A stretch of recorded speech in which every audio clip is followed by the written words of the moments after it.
Today I had Jimi Gibson on the podcast. He brings with him, I believe, 30 plus years of agency experience working his way up from graphic designer all the way through to really leading out the strategy function of Thrive Agency, that is a near 200 person, 1,000 client plus agency that is doing some really interesting things. We talked a lot about what it is to structure an agency and how to go through considerable org change to ways in which you can drive demand for your business. So if these are topics that interest you, then this is the one. Get it. Have an enjoyable 30 odd minutes of listening to Jimi.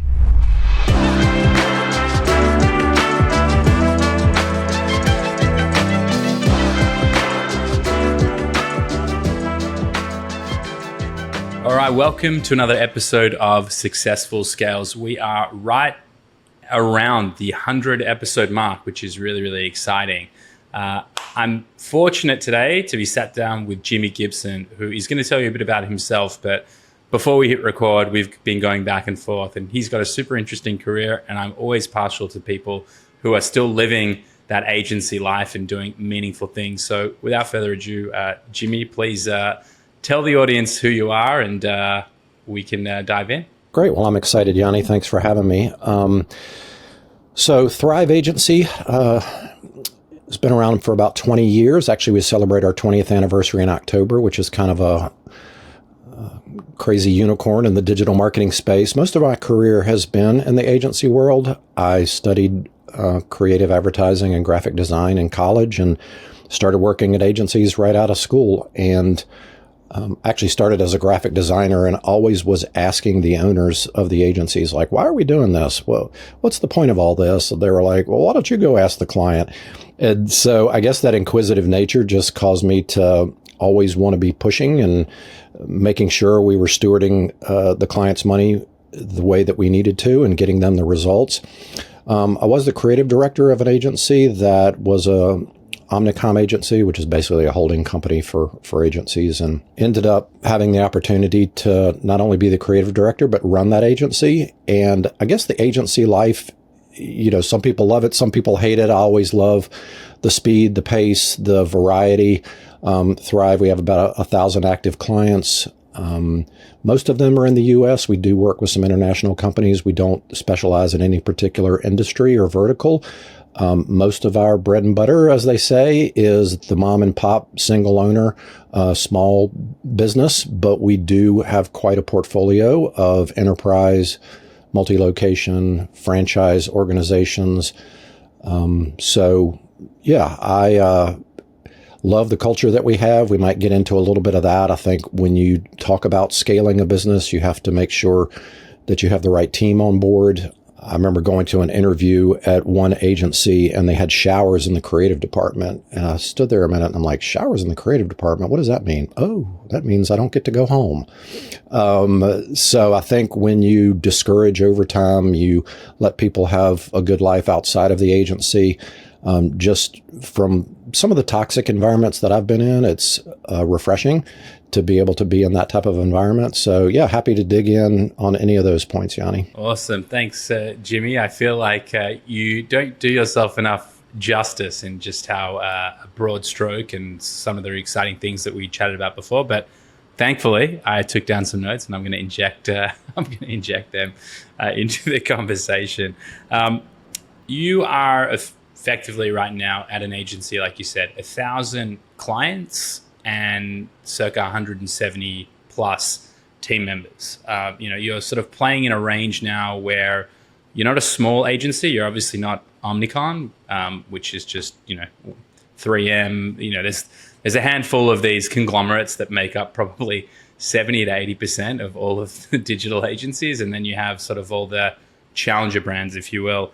And the first thing that really struck me as really interesting, and I believe it might have been before you joined, but maybe not. You said that before we hit record, from 2016 to 2020, there was a really focused effort on meaningful growth, and there was a focus on that sort of growth acceleration. And in the game for 10, 15 years, and there's this decision to obviously, rapidly grow.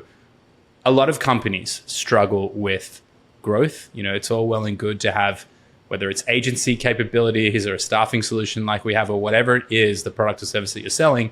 I think that something material happens when you set a target and you hold yourself accountable to that goal. And I'd love just some insights on what brought on that shift and that focus, and how, if it was sort of in your exposure to it, like how was it actually affected to create that outcome? And again, it sounded like you guys actually hit the goal. So I hope I'm not taking you down a path where you weren't there and you sort of have to dig deep to figure out and reverse engineer. But tell me. No, it's an important part of the history of Thrive. We talk about it a lot. I wasn't there. I've been with the agency 5 years. There were some other things that happened over the last 5 years that we might get into. But so Matt Bowman started the agency in 2005. There was pretty slow growth throughout that process. And he's a multi-generational entrepreneur. So, his father, his grandfather, they had businesses, not in marketing. One had basically a country store that expanded pretty large. His father was in publishing. But the passion of the company was to help as many business owners as possible navigate the world of the internet. And so if you think back, that was sort of a weird time that people were saying it's not going to catch on, like nobody will ever buy anything on the internet. And I think we're kind of in that state right now with AI. There was sort of a fork in the road where people were thinking, well, I'm going to stick to the old tried and true. Well, I'm going to adopt the new technology. And so there was a friend, an investor, a business partner that came into the mix that had that mindset of growth and sort of challenged Matt to take that on as a goal. And, I think when a company doesn't set goals, you can just sort of flounder and chase the next shiny object. But there was a formal process of making a yearly plan, measuring monthly, making adjustments quarterly. And so there was a very strict approach to, we're going to hit these goals. And so I remember having this conversation with Matt about what did that feel like back then. And you mentioned it in your question related to staffing. And Matt was doing a lot of the sales. There were people that were brought in. And he says, we're going to grow the sales team to quadruple what it is now. And Matt was like, are you crazy? We don't have enough room. What are we going to do? And so all of these tactical, logistical things start to creep in to the owner's mind as reasons why this might not work. And so I think when you have somebody who's been down that path before and walks you through the math of how this is going to work and say, when we hit this goal, we'll hire this person. When we hit this goal, we'll hire this person. Here are the services that will round out basically a retainer-based business, which most digital marketing agencies are. Here's how we retain clients. Here's how many clients it's going to take to make this math work to reach what we need to reach. And so when you break it down and then you have these micro wins on the KPIs that you've developed, then you start to get excited and you go, wow, this can really happen. But I think at the core of it, Yanni, was this belief that we sort of have a secret and we've figured out how to get results for clients. And we really want to help people. And we want to make this world of the internet accessible to more business owners who perhaps don't know what in the world they're doing. So yeah, I would say that's a good description of the setting as to where that happened, and happy to dig into details. Yeah, I mean, one key thing that thanks for sharing. One key thing that I take from that, or sort of the subtle shift, and I think that it's sort of a critical point. I think when you look at most businesses that are originally founder-led from a growth perspective that need to mature and find a scalable way in which founder, who often acts as salesperson early on in the life cycle of a business, has to move away from that.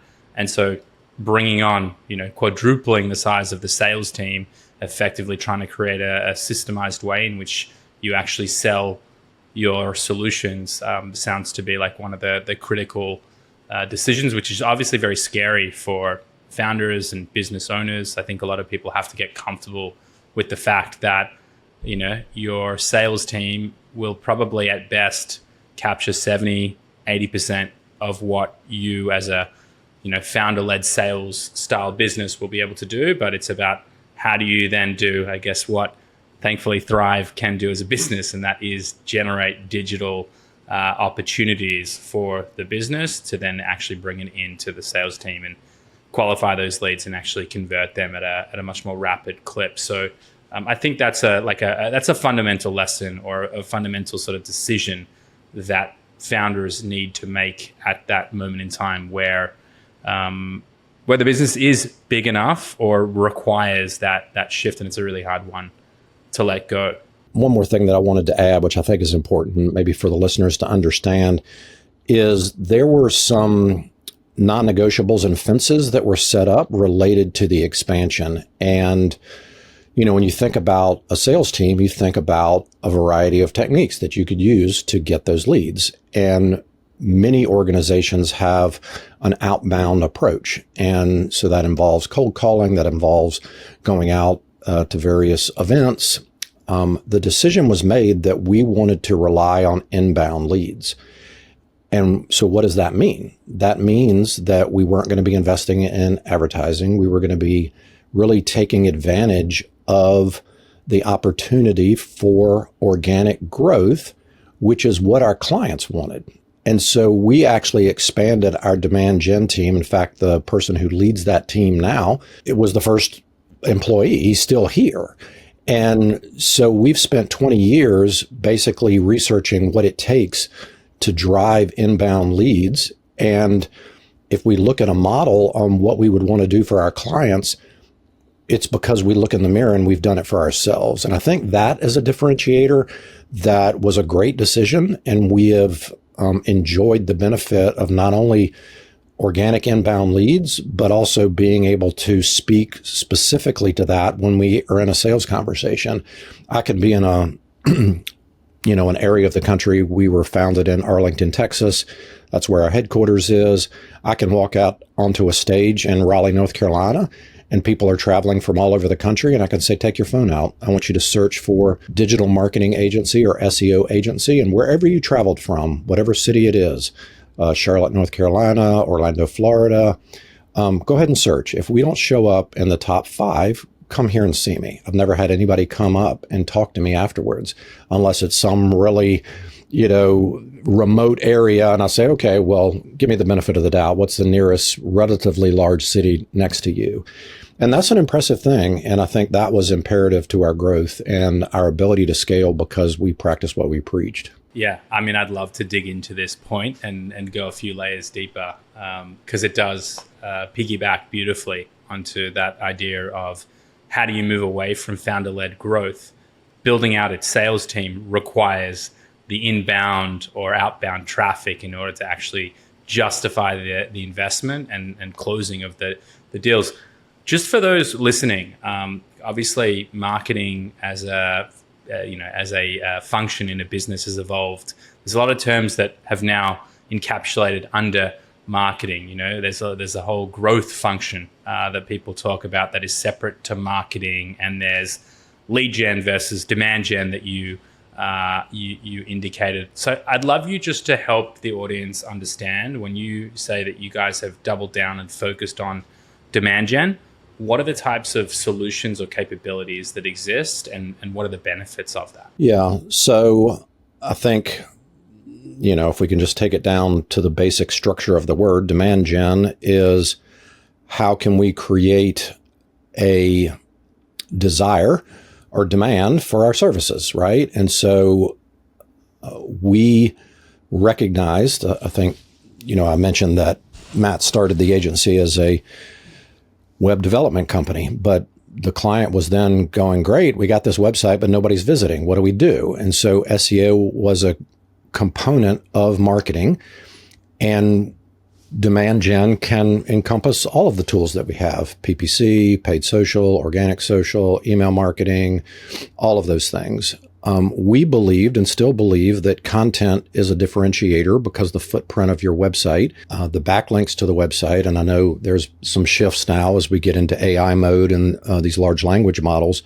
I still believe the basics of that remain. There are location-specific signals that are triggered in the algorithm that allow us to be able to be quite high in the rankings or present across the country. And so we really took a forensic aspect of analyzing from that Dallas-Fort Worth, Arlington area, and then basically drew concentric circles around that home base and said, okay, first of all, we need to rank in our own backyard. Great. Next, we need to spread that radius out a little bit. And pretty soon we got outside of the state of Texas. And then we're like, okay, well, what are the major markets around here? How is the algorithm treating the proximity? What needs to happen to have Google understand that we can do business for people outside of the Dallas-Fort Worth area? And I think that was a key differentiator as well, because we did not try to conquer the U.S. in one fell swoop. It was a very systematic approach. And I think that is also a scale mentality. You're not going to be able to immediately blow up from 10 employees to 200 employees just because you want to have 200 employees. You'll kill your cash flow. You won't be able to make payroll, all of these things. And so as we expanded our market into these other areas, that gave us permission to then scale. The goal was, and you always say, don't go after the goal, go after the benefit of achieving that goal. And so the benefit of achieving a wider net that we were able to bring these inbound leads from gave us permission to then be able to scale at an appropriate rate. And so basically, the demand gen team does not serve clients. They only work on our own visibility. And so there's a very focused and scientific approach to that. We have writers, we have SEO experts, we have all the folks that are necessary to bring that to case. We have a separate team that works on the client delivery. But the cool thing is the R&D aspect of demand gen then informs the work that we do for the clients, because basically we're able to research, try out new things. If we have our core traffic channels and we know what our lead flow is per month, then we can go, okay, what part of that can work for a law office? What part of that can work for a medical facility? What part of that can work for a home service company?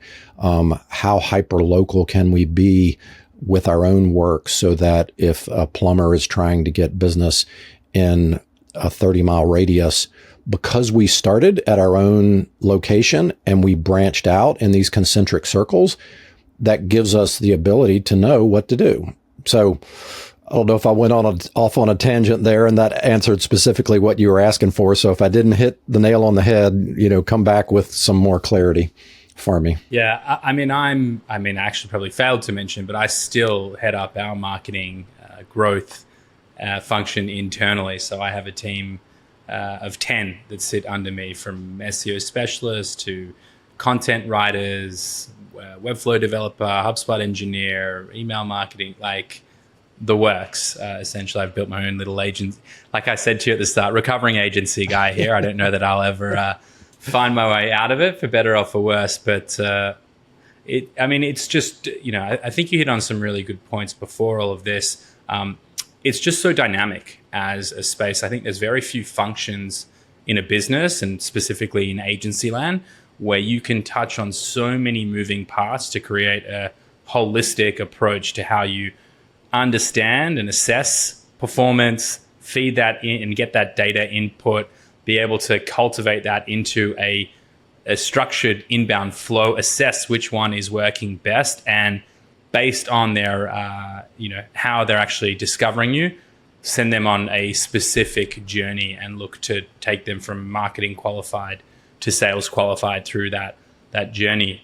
So you did answer the question, and I was definitely enjoying a lot of the contextual insights of how you guys are running your SEO function, and also you touched on a little bit of how the company is structured, which I'd like to dive into in just a moment. To your point about demand gen and for the audience's benefit, there's one aspect is getting people to find out about you through SEO, and now GEO is the new term for AI driven, which, I mean, you kind of alluded to it, but I feel the same. We're seeing a lot of traffic now from Perplexity and from GPT, and we've not done anything uniquely different to our SEO strategies. So whatever has worked for SEO seems to be translating into GEO, and this isn't the death of SEO, at least for the minute. On the contrary, I feel like we've found a whole new lead source that is proving more valuable than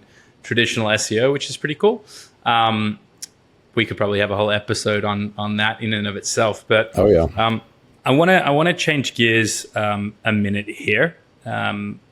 We talked a little bit about, or you were sharing a little bit about how you have effectively like your internal stakeholders who are building and delivering and executing, and then you have a client-facing team that's really sort of the conduit between service delivery and the actual insights. And then there'll be a whole lot of different elements I can only guess internally to go from paid to search to all the different pieces of information you strategically need to assess all of it together to create that complete picture.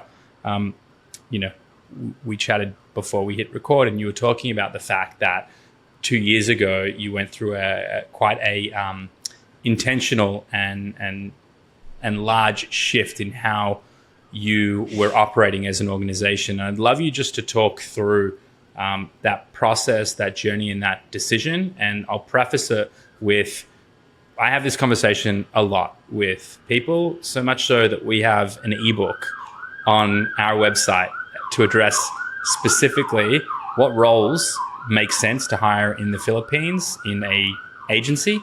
And what's more is, what are the different ways in which you can structure your organization, whether it is a client-centric, I forget the name that the other one's called, but where you actually have a traffic manager and it all flows through the traffic manager. And so it's shared resources, client success or client management team will work with the clients, but you're trafficking it all through. And then there's a hybrid model, which has sort of the best of both worlds, where you have people working really closely with the clients, but you have subject matter experts that sit across that are bringing in the knowledge. And so I'm particularly interested. It's something that comes up all too often. So it would be really nice to be able to point them to an episode, especially from a company that's likely far larger than where they're at, to understand the journey. So with all of that, take it away, Jimmy. Okay. Let me make sure I don't get off too many exit ramps here. So I guess when I came onto the agency, I came on to start the strategy department. Not that we didn't do strategy before, but it wasn't really a formalized process. And I guess if you take personality test or strength finders or anything like that, futuristic always comes up on mine, and I'm always looking towards the future. And then also maximizer comes up. And so I think in an organization, you have obviously lots of different people. You have people with skills and abilities and experience and all that kind of thing. And so I felt like because I was newer and we had experienced all of that growth, it was really holding on to a rocket and trying to just get the work out the best that could be done. And I just saw a lot of tired people. And I started researching, and, being in an agency background and setup, you have various players, which you mentioned. You have the sales team, you have account managers, you might have project managers, you have the folks who actually do the work. In a boutique agency, typically you'll have somebody who is multidisciplinary, and they can do SEO, they can do paid media, they can do all of that. We wanted to have a group of folks that really knew their area in a big way, but would be able to have meaningful conversations and collaborate with people to get the best output. And so I think the best work comes out of that elbow rubbing and friction and challenging your coworker. And I talked earlier about culture, and I think we opened up the door for permission for people to challenge their teammate and, really have that as a method of sharpening our skills. And so when you go through change, there has to be a reason for that change, right? And so there's the old tale about the dog lying on the front porch, and it's whimpering a little bit. And the two old guys are sitting there rocking back and forth and going, well, why is that dog whimpering? Well, he's laying on a nail. Well, why didn't he get up? Well, I guess the pain of that nail is not enough for him to get up because he's pretty comfortable. And so what is the level of pain of that nail that you're lying on? Well, the pain of that nail for us was the fact that we had account managers and project managers trying to figure out this spaghetti bowl of who was connected to what project. You had team members who were not understanding who else was on the team working on a client project. You had clients asking, who's working on our account? Could I speak with the person who does this work? And so these repetitive conversations kept coming up, and we realized that we were not positioned for growth. Now, when I came in, my brain was thinking, we want to be double the size that we are in a certain period of time, right? And so all of the planning in my brain was, we want to be double the size. Well, how are you going to get to be double the size when all of this, and I won't say instability, but I would say angst or friction was happening, maybe some loose bolts that if we layered on more growth, it would sort of crumble. We would lose good people, we would lose clients, all of that.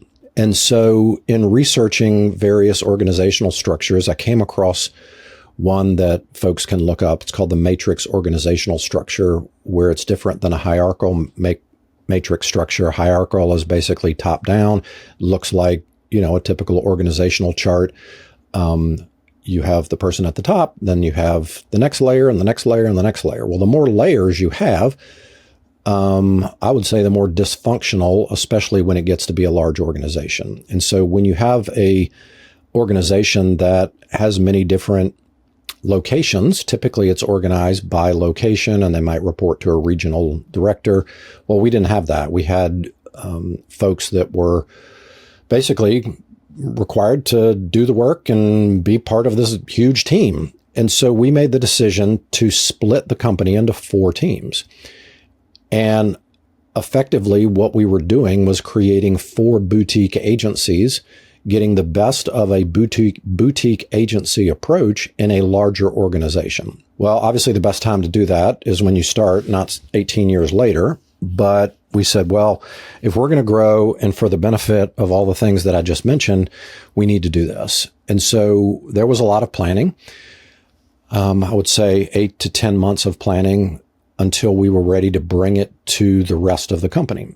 And I sort of championed a PR tour, and we went around to every department and explained that when the company started, everybody was sitting next to each other, and there was this feeling of we're part of this team helping out these clients.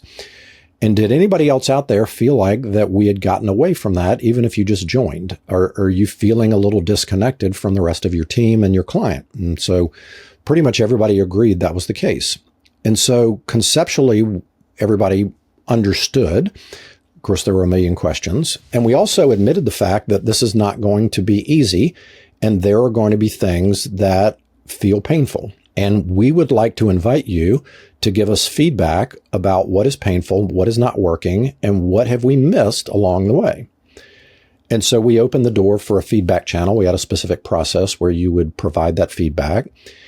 And then we decided, well, we're not going to launch all 4 of these teams. We're going to launch one team, and we're going to work out the kinks. And the number one goal is we don't want to lose any employees and we don't want to lose any clients. So how are we going to do this so that we mitigate those 2 risks?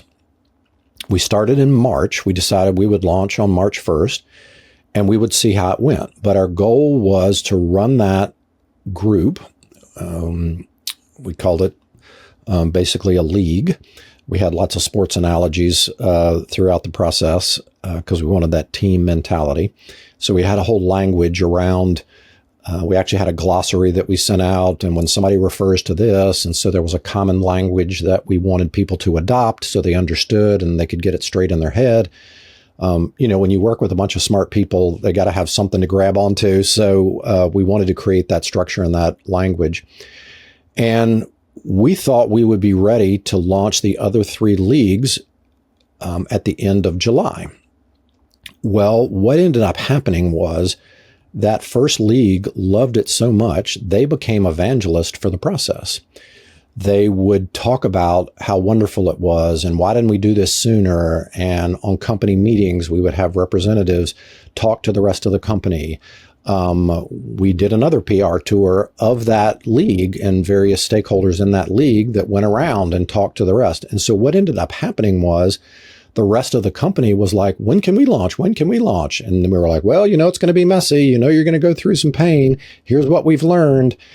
And we were actually able to launch those other 3 leagues at the beginning of June. So we beat our intended time frame by a couple of months. I won't say it was perfectly smooth, but it was a lot smoother because of all the steps that I just mentioned.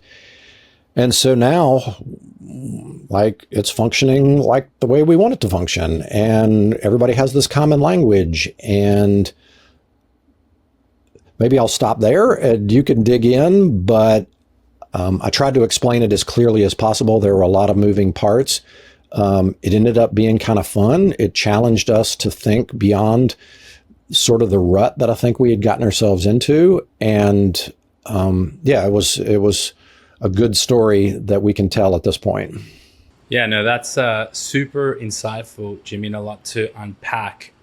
The questions, the many questions, the first question that I have is when you define, or let me just restate a few things here for the audience. So on the one hand, what we're talking about is business transformation and business transformation as it relates to operational, like a considerable operational change. And as a result of that, there's a lot of change management that needs to go into this. From what I could gather, the first league was essentially like the beta test of it. And you moved kind of like your SEO strategy. The idea was to move in these concentric circles and continue to bring more people into it.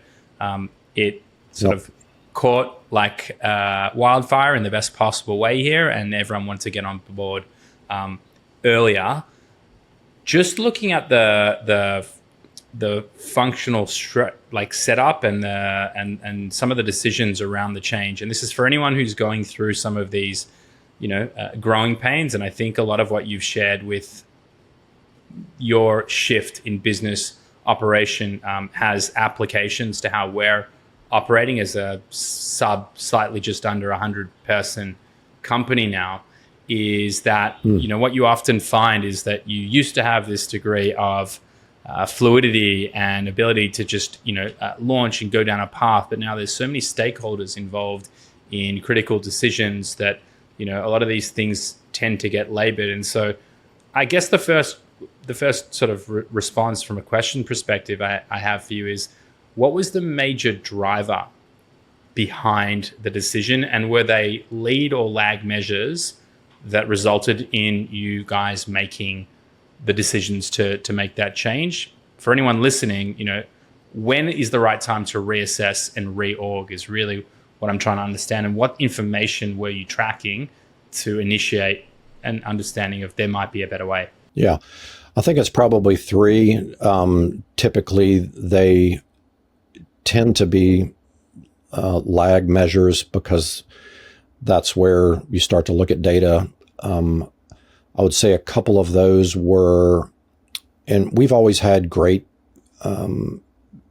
client retention, but that number started to shift a little bit, which we started to go, oh, why is that happening? The other thing is, in an agency environment, when you talk about folks leaving, that's either an indication that they're not happy or there's something attracting them outside the organization, typically in an agency environment, it can be 30 to 50% annually.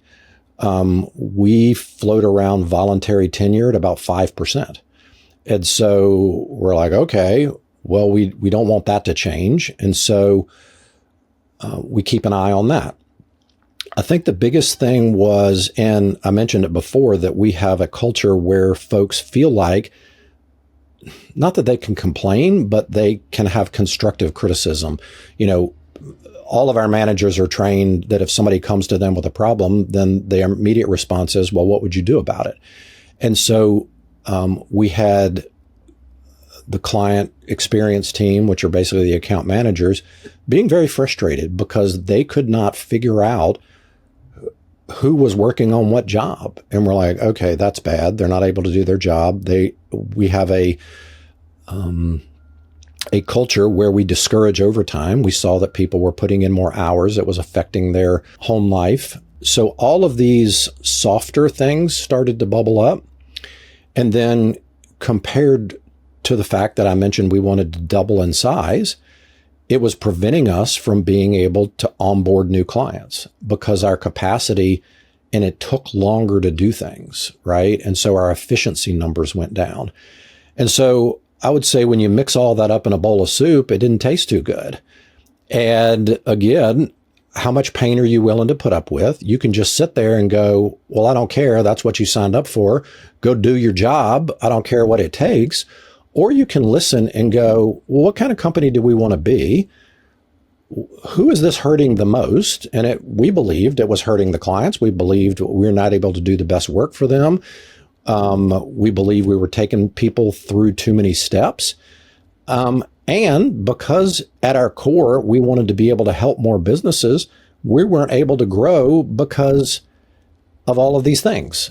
And so you have all these competing things that caused you to come to a point to say something's got to change. Yeah.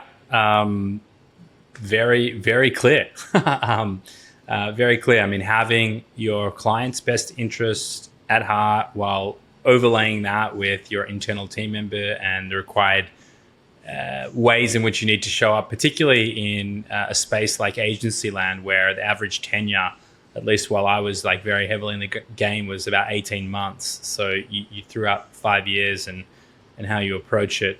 These are all really important measures, particularly for agency client relationships. And the things that I think universally you can draw from these insights is that if something doesn't feel like it is operating at the level from a service delivery perspective that you would hope for, then it probably isn't. And it's really something that you need to dig into to understand how you actually meeting your clients where they're at and delivering at the level of speed, cost and value that you've set out to achieve in this state. I'm just mindful of the time here, and it is skipping along here. I've got a few more questions though before we wrap up here. Sure.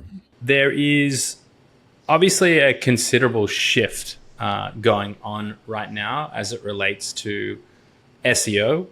There's obviously always been an appetite for agencies.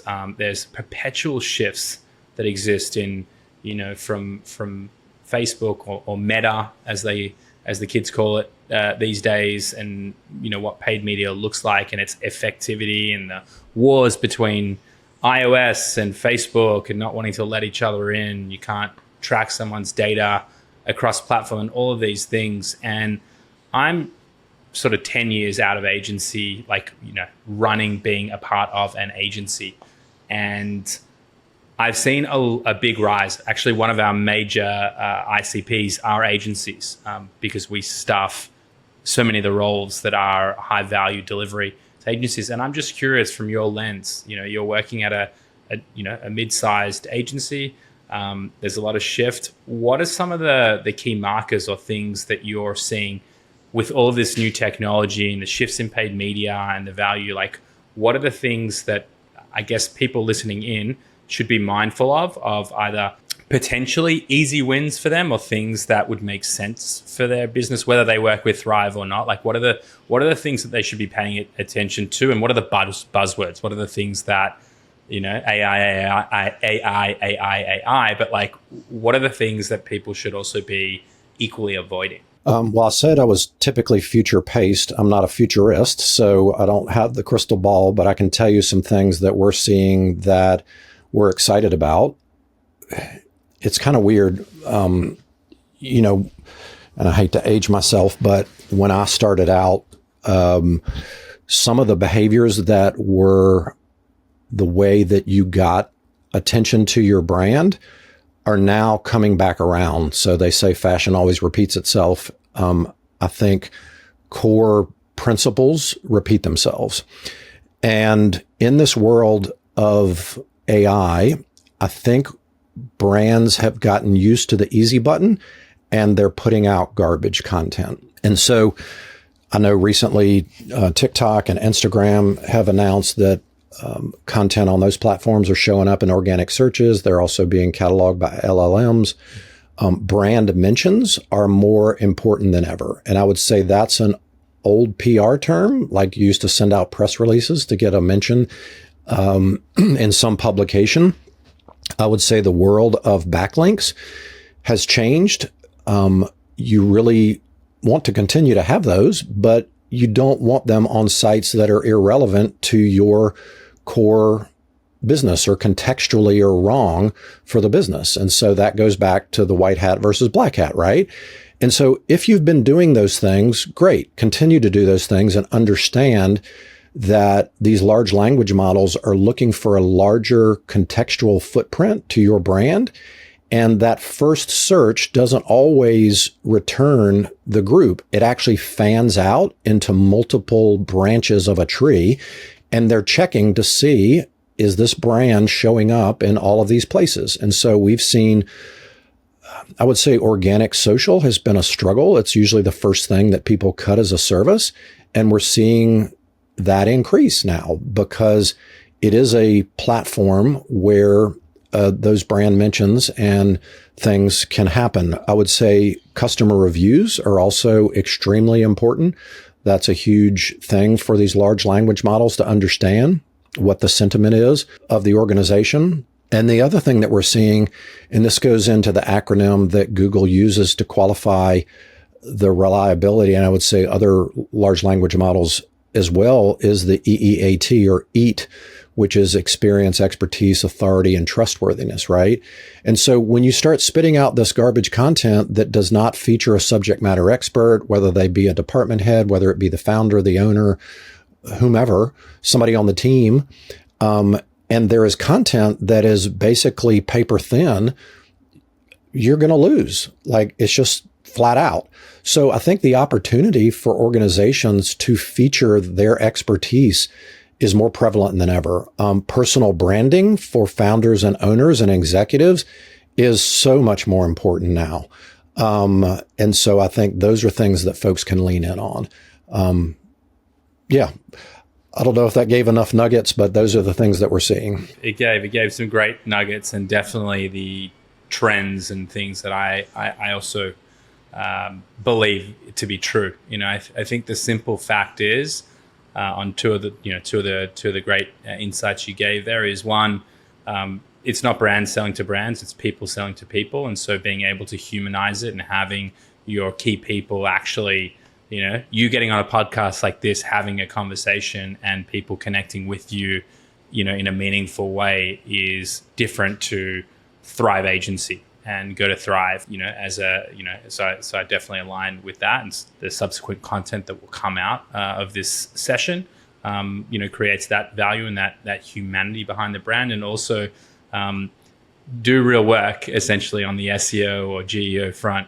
Don't just like back in the good old days where you could keyword spam the absolute shit out of a website and it would just pick up all that stuff and off you go. Those days are, I would say, thankfully over, because it really is about having, adding value and creating stickiness and meaning on those websites. Jimmy, it was an absolute pleasure.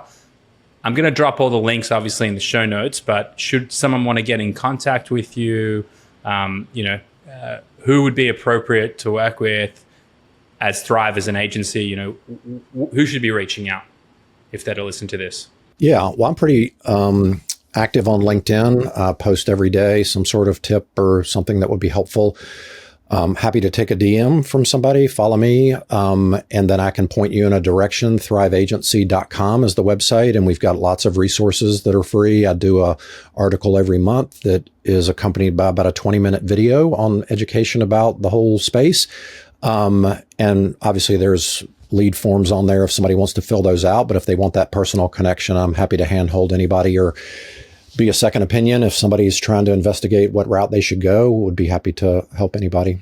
Kind of a Southern born and Southern bred guy, and like that personal connection. So awesome. It's all about the hospitality. Well, Jimmy, you've been very hospitable with your time today, and all the answers and the value that you've been able to create. So thank you very, very much, and looking forward to both staying in touch, and who knows, maybe we can have that second follow-up on one of these deep dive topics, maybe around the evolution of SEO or something to that effect. Yeah, would love to do that. Thanks for having me, Yanni. Thanks, Jimmy.